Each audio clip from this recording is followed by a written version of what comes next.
जय भीम की मूंछों को ताव देकर रखने का और घोड़ी पर बैठने का हक है हमारा। कि मूंछों को ताव देकर रखने का और घोड़ी पर बैठने का हक है हमारा। हम घोड़ी पर भी बैठना छोड़ देंगे। चलो ये बताओ घोड़ी से क्या रिश्ता है तुम्हारा। जय भीम साथियों, ऐसे जातिवादी मानसिकता के लोग आए दिन कुछ ना कुछ घटनाओं को अंजाम देते रहते हैं। यूपी से लेकर हरियाणा से लेकर पंजाब से लेकर मध्य प्रदेश से लेकर बिहार से लेकर हर जगह ऐसी घटनाएं आए दिन होती रहती है। लेकिन ये घटनाएं रुक नहीं रही है। इन घटनाओं पर, इन अपराधियों पर लगाम नहीं लग रही है। भारत में लोकतंत्र है। लोकतंत्र में सबको अधिकार होता है अपनी ज़िंदगी अपने हिसाब से जीने का, अपनी शादी अपने हिसाब से करने का।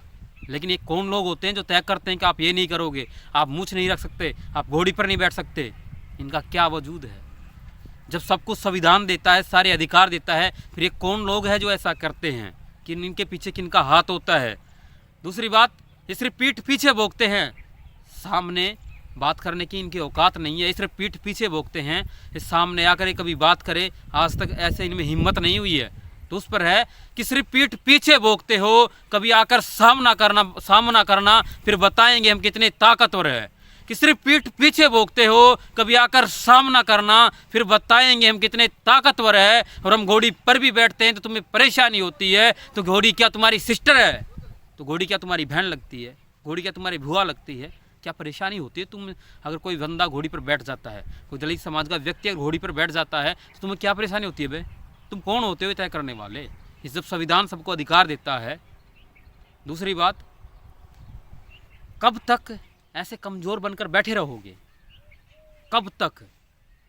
ताकतवर बनो, अपनी ताकत को पहचानो, एकता बनाओ। सारे लोग अगर 100 लोग एक हो जाएंगे तो किसकी औकात है जो ऐसी धमकियां दे दे? और किसकी औकात है जो तुम बिंदोरी रोक दे और तुम्हें घोड़ी पर बैठने से रोक दे?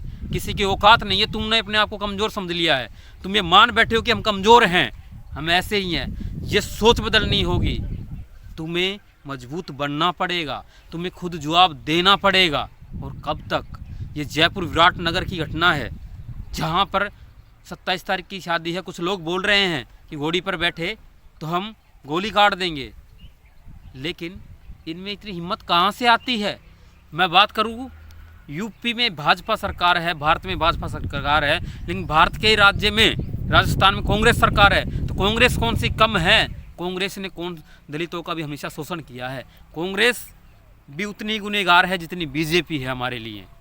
तो आप अपनी एकता को पहचानिए, ताकतवर बनिए। इन लोगों का कोई वजूद नहीं है जो तुम्हें धमकियां देते हैं। इनकी कोई औकात नहीं है। तुम्हारे पास संविधान है, संविधान में ताकत है, तुम्हारे पास अधिकार है। तुम अपने अधिकारों के होते हुए भी ऐसे कमज़ोर बनकर कैसे बैठे हो? अपनी लड़ाई खुद लड़िए। कब तक दूसरों के भरोसे बैठे रहोगे? अपनी लड़ाई खुद लड़िए, समाज को मजबूत कीजिए, अपने महापुरुषों को पढ़िए, बाबा साहब को पढ़िए, एकता बनाइए, एकता बनाकर लड़िए। फिर देखते हैं किसकी औकात है जो तुम्हें घोड़ी पर से बैठने से रोक दे। और औकात तो अभी की भी किसी की नहीं है। अभी भी घोड़ी पर बंदा बैठेगा और तोरन मारेगा, अभी भी किसी की औकात नहीं है जो उसे रोक दे।